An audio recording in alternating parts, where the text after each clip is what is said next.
不動産屋さんの怪談です。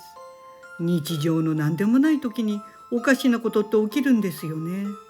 さてこれは京都にお住まいの50代の男性の方からいただいた中学生時代の体験談です。その方を仮に翔太さんとしておきます。翔太さんは当時中学3年生でちょうど高校受験の頃でした。翔太さんは学校帰り、家から少し離れた塾に自転車で通っていました。ある日、受験が控えていたということもあって、塾が終わるのはいつもより遅くなり、夜の9時頃になってしまったそうです。その塾には学校は違うのですが、仲の良い友人がいました。それでその夜もその友人と一緒に帰ることにしました。さすがに翔太さんも友人も9時を回っていたので早く家に帰りたいと思いました。そこでちょっと近道をして帰ろうかということになりました。実はその塾の近くに全国展開している大型スーパー D があったそうで、その中の駐車場を自転車で抜けていくと少し早く家に帰れたそうです。そこで2人は早速その駐車場を抜けていこうということになり、大型スーパー D に向かいました。その大型スーパー D の建物は高台になっていたそうで、それよりやや低いところに専用駐車場があり、そのため建物との間に少し勾配がありました。ですから建物のある高さから短い坂を下っていって、その下の駐車場を抜けていく必要がありました。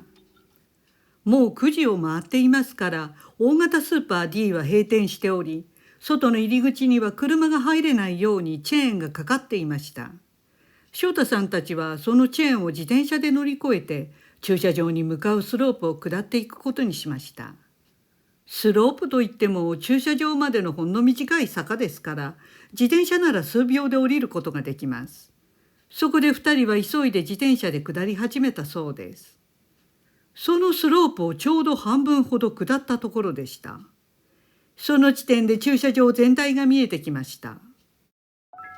するとその駐車場の一番奥の左手に人がポツンと一人でいるのが見えたそうです。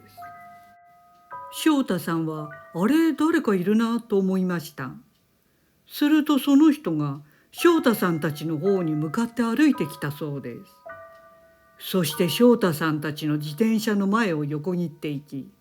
右手の建物の方に隠れる感じになり、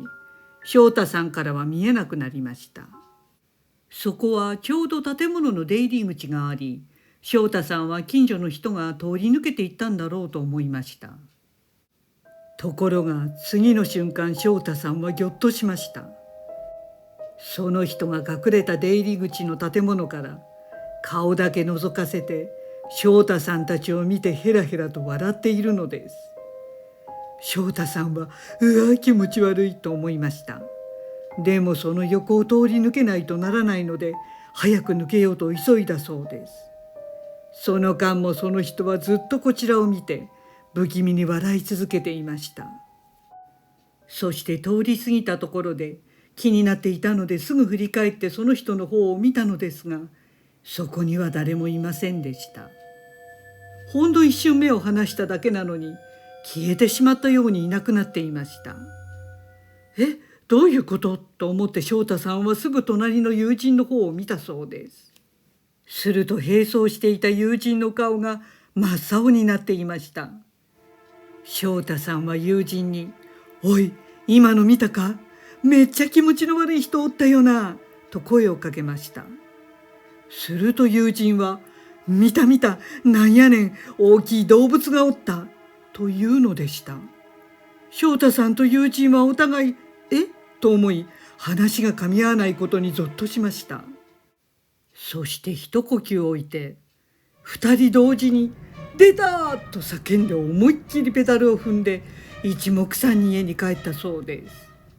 翔太さんが家に戻るとお母さんに「あんたどうしたん？顔が真っ青やで」と言われたことだけ覚えていました。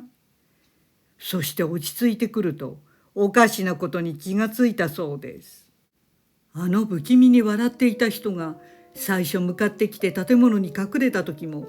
また顔を覗かせた時も、その人がどんな人だったか全くわからなかったというのです。いくつぐらいの人か、男か女かですらわからなかったそうです。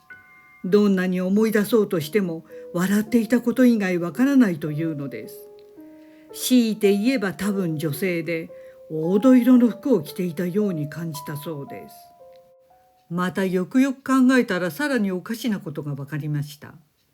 自転車であんな短い坂を下る間のそれこそ数秒の間に起きたことなのに、数分間かかっていた感覚だったのです。時間の感覚が全くおかしかったそうです。友人が見たものと翔太さんが見たものが全く違っていても、どちらも不気味な得体の知れないもので、つまりこの世のものではない何かがそこに潜んでいたということのようです。第2話、ヘリウムガス。不動産屋さんの短い階段です。これは大阪にお住まいの仮に池田さんとしておきますが、池田さんが29歳の頃の話です。当時池田さんは大阪市内で運送業の夜勤の仕事をしていました。ある夏の蒸し暑い夜のこと、池田さんはいつものように荷物の配送の仕分けをしてちょうど休憩に入った時でした。時間は深夜の1時か2時頃でした。夏場ですからとにかく汗ぐっしょりで T シャツがべったり肌にひっついて気持ちが悪かったそうです。そこでこの休憩時間に2階のロッカールームに行って着替えようと思いました。池田さんは建物の階段を上がって誰もいない2階に行きました。1階の作業所とは違ってそこは誰もいなかったそうで静まり返っていました。池田さんは早速予備の T シャツに着替えてそのままトイレに行き用を済ませました。そしてトイレから出てきた時、1階からカツンカツンという誰かが上がってくる足音が聞こえてきました。